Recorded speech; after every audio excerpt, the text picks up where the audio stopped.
Welcome to News Now. It's Juliana Pinto and Piper Kenny. It's the year 1943. Today's history lesson is going to be about something that only happened 2 years ago. We're also going to be talking about a topic that's pretty strong that's still happening. So if you're here to be informed and listen, please stay tuned. We'll also throw in some of our classic content, like a special interview and an arts and sports section, to lighten this dark News Now episode. Let's go.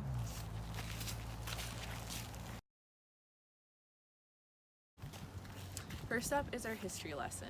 Today we'll be covering an event that took place only 2 years ago. It's pretty well known. It's the bombing of Pearl Harbor. The bombing of Pearl Harbor was a surprise military attack by the Imperial Japanese Navy Air Service against a U.S. naval base at Pearl Harbor in the Hawaii Territory. It was a very tragic day for the U.S. It took place on December 7th of 1941. Every battleship in Pearl Harbor obtained significant damage. Nearly 20 American ships and over 300 American airplanes were destroyed. The United States was able to rebound quickly, though, due to the fact the Japanese failed to destroy their oil storage depots, the repair shops, the shipyards, and the submarine docks. Which is something quite amazing considering what had just occurred. War was declared on Japan December 8th. Even though this was a very tragic day for the U.S., there were some survivors. We will talk to one of them later on. To lighten the mood before we go on to another dark segment, we're going to do our classic Name That Current Song and how we like that song, so listen closely.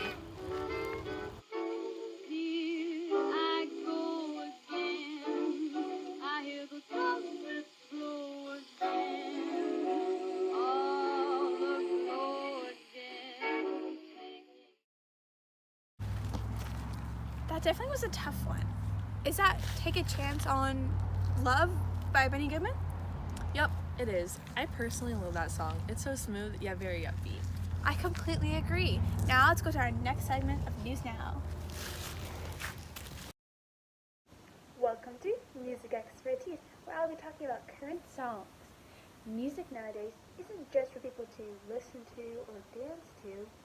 It's not used for things like political reasons, propaganda, resistance, and many other reasons. These are dark times, so I would imagine that everybody would want to reach out and try to help in any way they can. So far, some of the top songs this year are Paper Doll by Mills Brothers, I'd rather have a paper doll to call my own than have a fickle-minded real live girl. next is Oh What a Beautiful Morning by Bill Cosby, Climbing clear up to the sky.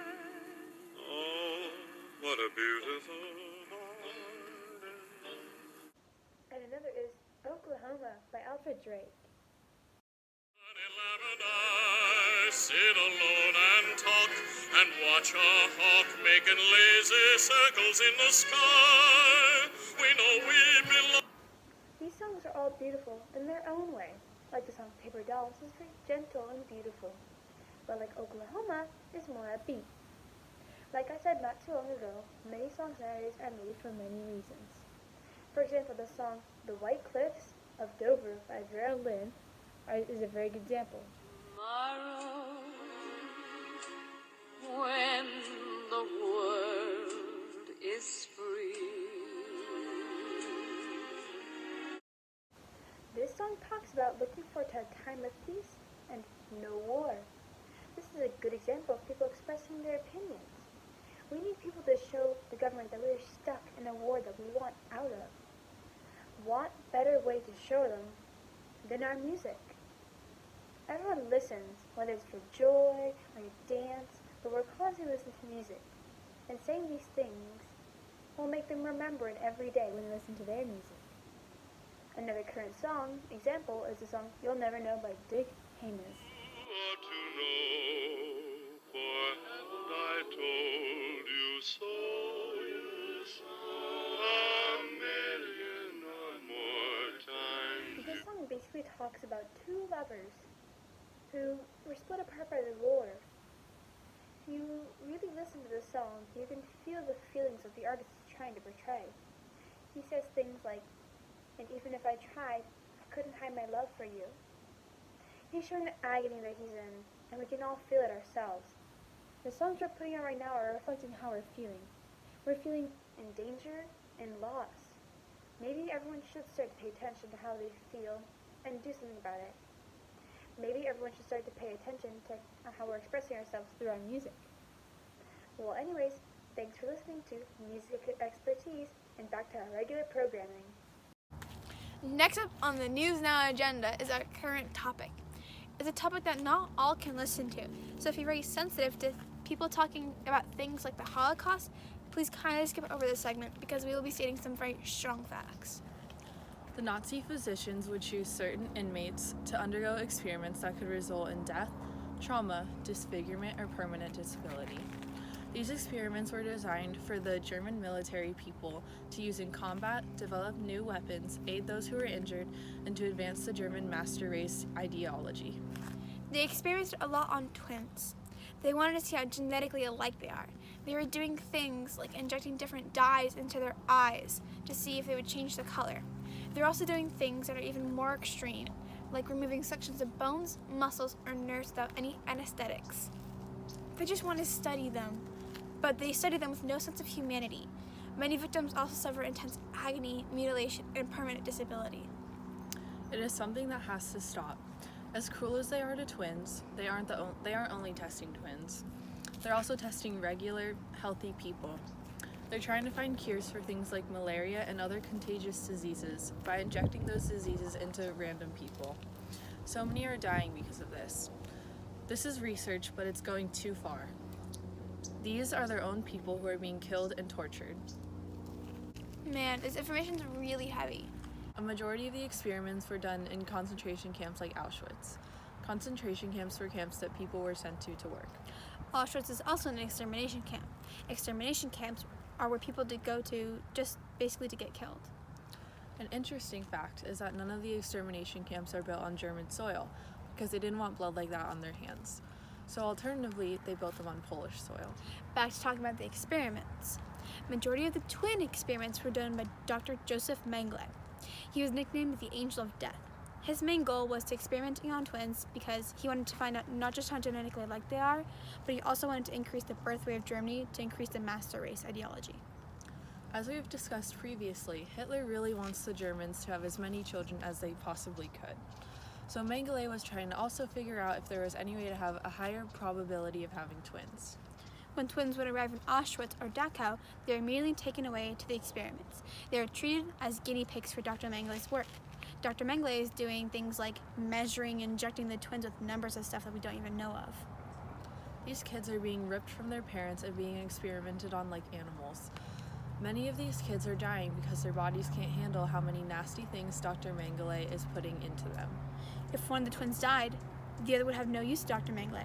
Some of the twins are being measured and recorded and then just plainly killed so they can use their organs.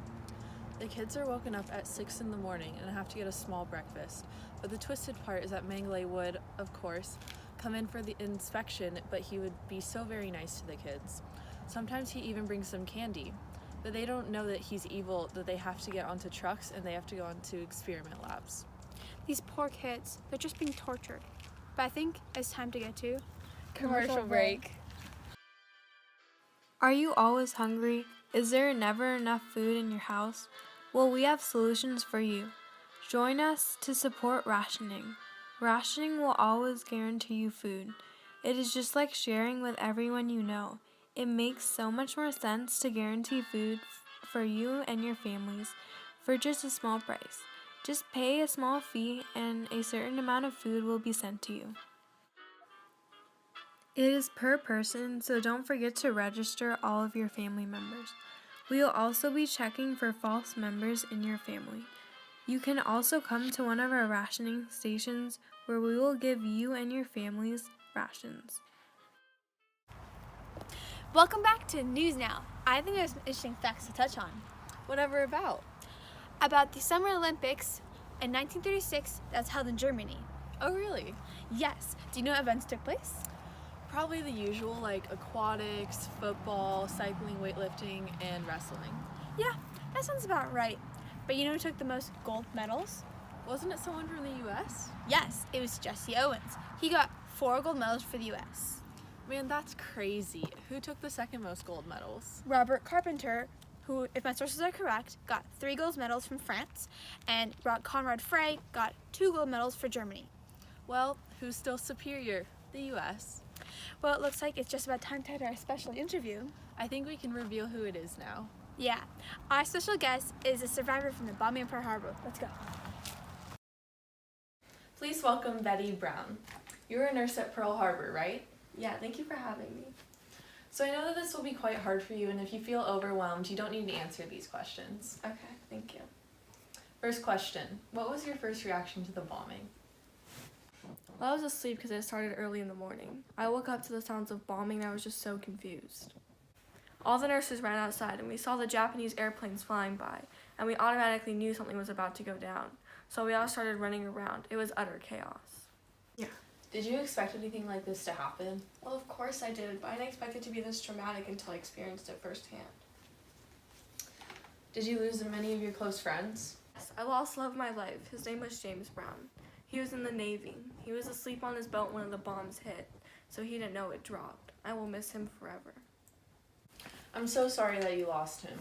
Just a couple more questions. How are you moving on with your life after Pearl Harbor?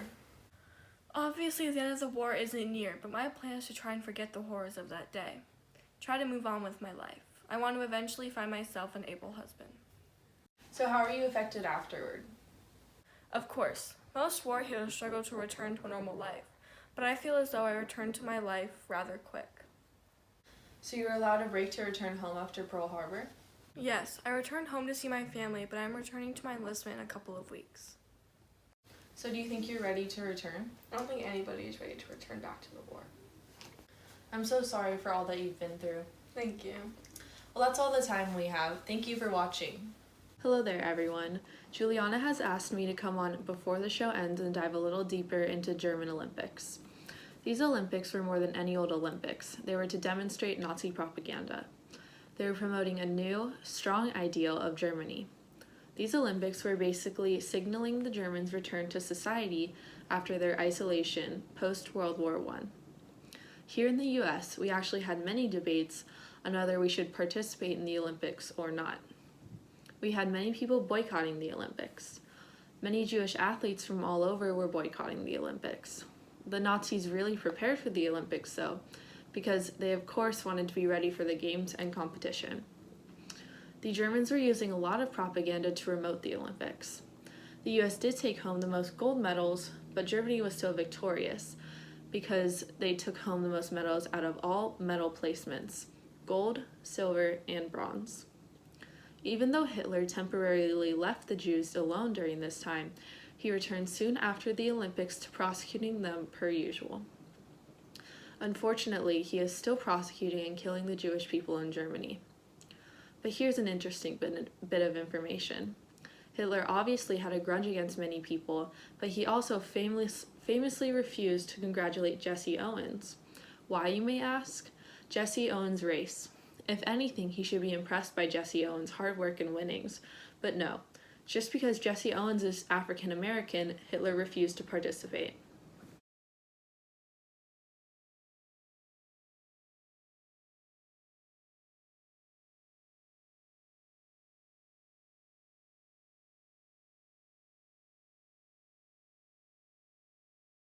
Well, thanks so much for watching. We really hope you learned something new and got more information on what's going on. Don't forget to tune in next week and watch our News Now episode. We are bringing new information and history to every episode. And if you really like to support News Now, listen to our radio talk every Friday and get new updates on current events. Thanks for listening, and goodbye. Bye!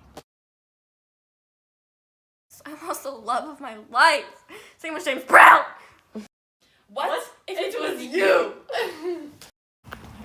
Majority of the experiments were done in concentration.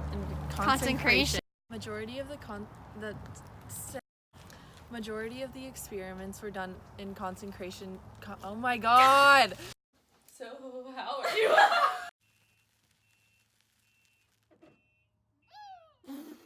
So you.